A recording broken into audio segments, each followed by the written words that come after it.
अस्सलाम वालेकुम ख़वातीन व हज़रात।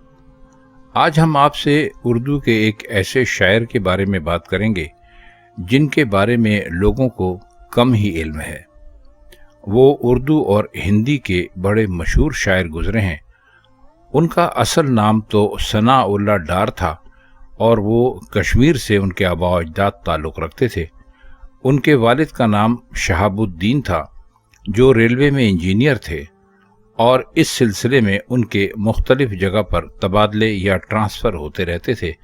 तो मीरा जी भी अपने बाप के साथ इधर उधर जाते और शायद उन्होंने नेचर को बहुत करीब से देखा था, इसलिए उनकी शायरी में आपको नेचर या फितरत बहुत नुमायाँ होकर दिखाई देती है।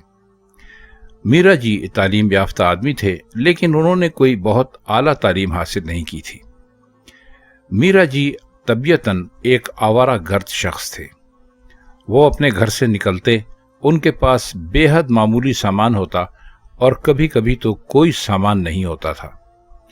हिंदुस्तान उन दिनों आज़ाद नहीं हुआ था, यानी पाकिस्तान नहीं बना था, और हिंदुस्तान के हर हिस्से हर गोशे में ट्रेन चला करती थी।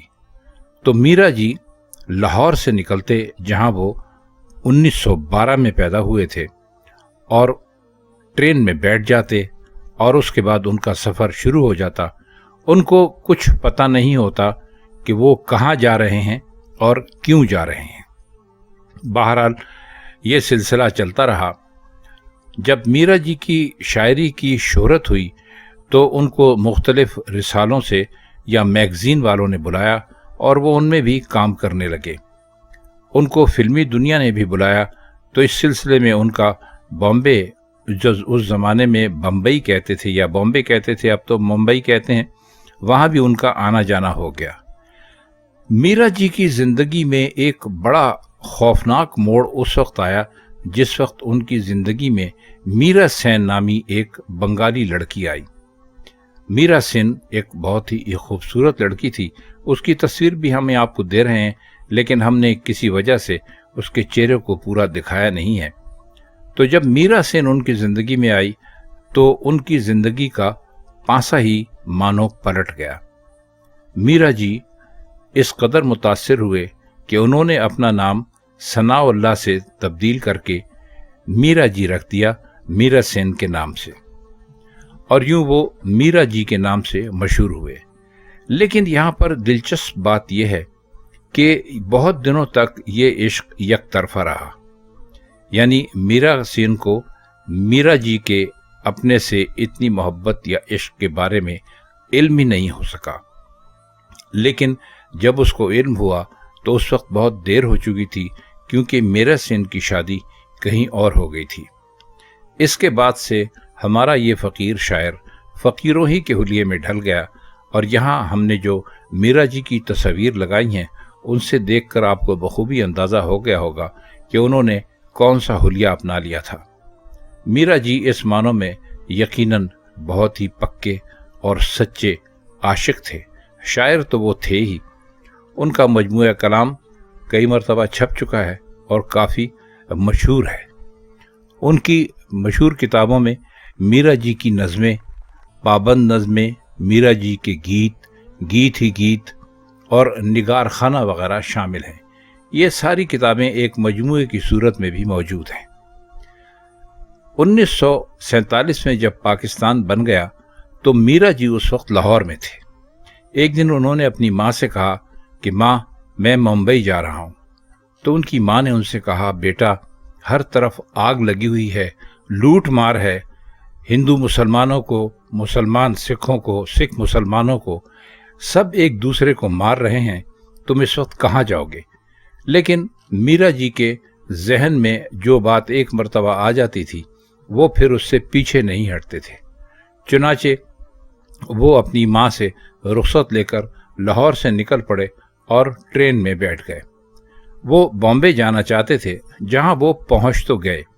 उस ज़माने में बॉम्बे के भी हालात कुछ बेहतर नहीं थे। उनके बॉम्बे में बहुत सारे दोस्त थे, जिनमें एक मशहूर शायर आज के जो हैं जावेद अख्तर, उनके वालिद अख्तरुल ईमान भी शामिल थे। तो मीरा जी अख्तरुल ईमान के पास पहुँचे اور ان کے ساتھ وہاں رہنے لگے۔ ان کو کئی لوگوں نے یہ مشورہ دیا کہ وہ واپس لاہور چلے جائیں کیونکہ یہاں کے حالات درست نہیں ہیں، لیکن میرا جی کسی کی بات سننے کے لیے تیار ہی نہیں تھے۔ اصل بات یہ تھی کہ چونکہ میرا سین بامبے کی رہنے والی تھی یا ممبئی کی رہنے والی تھی، اس لیے میرا جی کو ممبئی سے ایک خاص طرح کی محبت تھی۔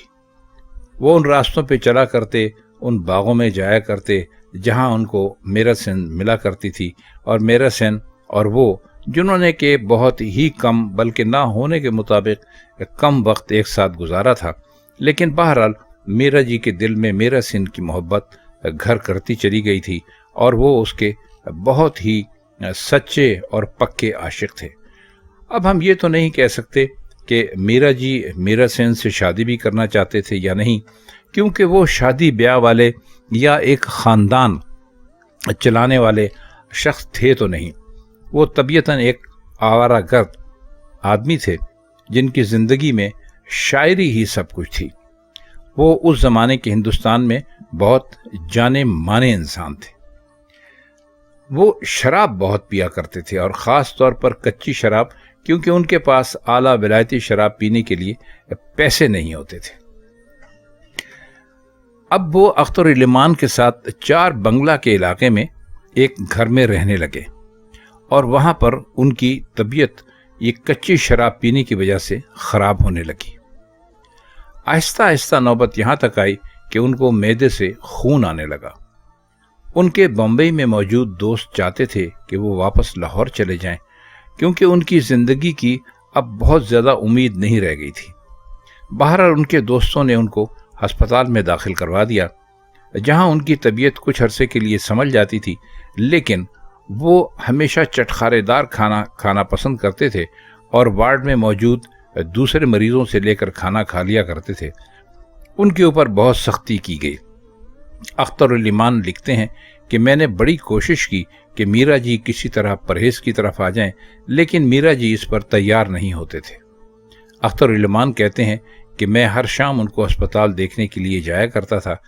ایک شام ایسا ہوا کہ میں انہیں دیکھنے کے لیے نہیں گیا، اور اسی شام ہسپتال سے فون آ گیا کہ اب میرا جی ہم میں نہیں رہے۔ وہ کہنے لگے کہ مجھے یہ بات سن کر انتہائی دکھ ہوا۔ وہ زمانہ، وہ تاریخ تھی 1949، یعنی ہندوستان کو بنے ہوئے، آزاد ہوئے اور پاکستان کو بنے ہوئے کم و بیش 1.5-2 سال کا عرصہ گزر چکا تھا۔ کہنے لگے کہ میں وہاں پر ایک جان پہچان کے ڈاکٹرز کی وجہ سے ان کو اپنے گھر، ہسپتال یا کسی جگہ، ایک ایسی جگہ تھی جس کا ہم آپ کو یہاں بتا نہیں سکتے، میں وہاں لے گیا۔ کہتے ہیں کہ 37 برس کی عمر کے آدمی کو جب میں نے مری ہوئی حالت میں دیکھا تو ان کے سر کے سب بال سفید ہو چکے تھے، اور انجان لوگ کبھی کبھی مجھ سے پوچھتے تھے یہ آپ کے والد ہیں۔ کہنے لگے کہ میں ان کو ہسپتال سے لے آیا، اور اس کے بعد میں نے بمبئی کے تمام اخباروں میں خاص طور پر اطلاع بھجوائی کہ میرا جی کا انتقال ہو گیا، مگر افسوس کی بات یہ ہے کہ ان کے جنازے میں کوئی نہیں آیا۔ ان کے جنازے کے ساتھ صرف 5 آدمی تھے، ایک اختر علیمان، ایک مدھوسودن، مہندر ناتھ، نجم نقوی اور میرے ہمزلف آنند بھوشن۔ ان کو قبرستان میں خاموشی سے دفن کر دیا گیا، اور ہم ان کی قبر پر مٹی ڈال کر آ گئے۔ ہم نے ان کو میرن لائنز کے قبرستان میں دفن کیا تھا۔